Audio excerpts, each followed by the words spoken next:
Hey everyone, Scott here to discuss Die Another Day, starring Pierce Brosnan, Halle Berry, Toby Stephens, Rosamund Pike, Judi Dench, John Cleese, and Michael Madsen, directed by Lee Tamahori. Now, before I get into this movie, I must say, because of the coronavirus going on these days, No Time to Die is not going to be releasing soon enough until November, around Thanksgiving time. And another movie that got pushed back to August was Peter Rabbit, another movie I was going to review. But I'll wait for the Daniel Craig stuff. I'll explain that announcement at the end. Let's just get into this movie, shall we? In North Korea, James Bond, returned by Pierce Brosnan, is on a mission to use C4 to blow up the terrorist and to save someone. For what reason? I don't know, and I don't care. And we meet the bad guy named Zhao, and this actor I've reviewed before in Olympus Has Fallen. And I'll review him again next year when there's a part 10 coming for The Fast and the Furious. And they blow things up in a loud and an ear-damaging and a headache kind of way as they capture and torture James. And this prologue is badly acted, shot, and very loud, and I really hate the song by Madonna because it's obnoxious and forgettable, in my opinion anyways. 14 months passed, and James is scheduled for termination of death until the trade James for Zhao for North Korea, and James returns home to the MI6 as M, returned by Judi Dench, talks with James about trading him and Zhao to North Korea. And again, the acting here is terrible. Absolutely freaking terrible. James escapes hospitalization to go to a hotel in Hong Kong to get cleaned up, and the manager Chang helps him find Zhao in Havana. And I personally think this director didn't do the best job shooting and editing this movie, as he was more about bringing the mindless action and history of Bond films, as this is the worst James Bond movie from Pierce Brosnan by far. James meets Jinx Johnson, played by Halle Berry, whom as a Bond girl is one step over Denise Richards, sure, and she was the worst.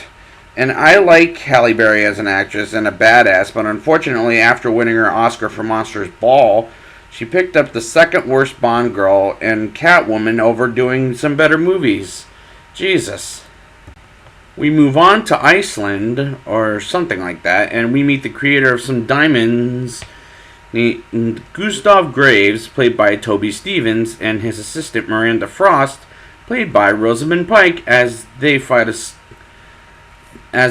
fencing fight, like little swords, which I did like that sequence, and I'm giving the movie that scene for that fight. But unfortunately, Gustav is a bad villain, and Miranda is kind of a good villainess as the movie goes on, as she pulls off the villainous part pretty good as she works for M, which did feel pretty off in my mind. James gets to another location in Iceland in a palace full of ice. And that is the biggest compliment I'm going to give this movie right off the bat. That is the best design of any Bond movie I've seen in any of the movies, in my opinion. As it turns out, Zhao and Gustav are brothers, and we find out in a scene he's disguised as Gustav, which makes absolutely no sense. Gustav creates a weapon called Icarus, which I believe will be a part of the climax by the end of the movie. It looks super obvious. James gets Jinx out of the trap Zhao put her in, which requires lasers, and this scene was hilarious because she killed a henchman with the laser, and James figures out Gustav lives to die another day, and he finds out Miranda was the person who betrayed James in North Korea, which made no sense because how was she there to begin with? And Jinx finds out Miranda was evil as well. It's just that freaking obvious. Just like Icarus becoming the climax to this movie, it is such a cliche. The car chase was also pretty damn stupid in my mind, too. Jinx gets out of the trapped room while getting ice melted on her, and Zhao gets killed, and James saves Jinx's life, and they go to South Korea to figure out what Gustav's plan, which is badly timed, but James and Jinx jump out of a plane to catch up with Gustav's plane, or plan, whatever the hell that is, of a hideout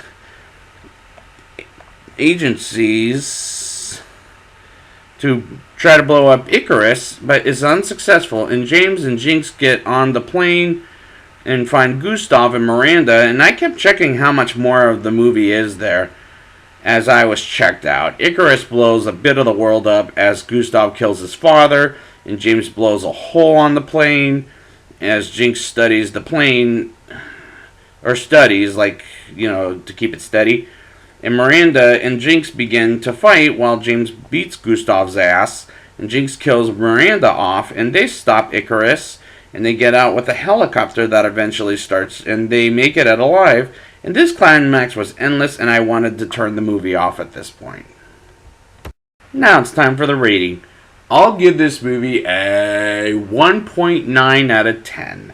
Probably the weakest Bond film by Pierce Brosnan I've ever seen, as the movie made no sense. I did like a few things here, but unfortunately not enough to enjoy this movie, as I can't believe they pulled the new Bond movie to November because of the coronavirus going on. But the bottom line is, I didn't like this movie, nor did I have a good time with it. And I will be back with the Daniel Craig James Bond movies, starting with Casino Royale at the end of October, before Halloween. And until next time, the name's Bond. James Bond.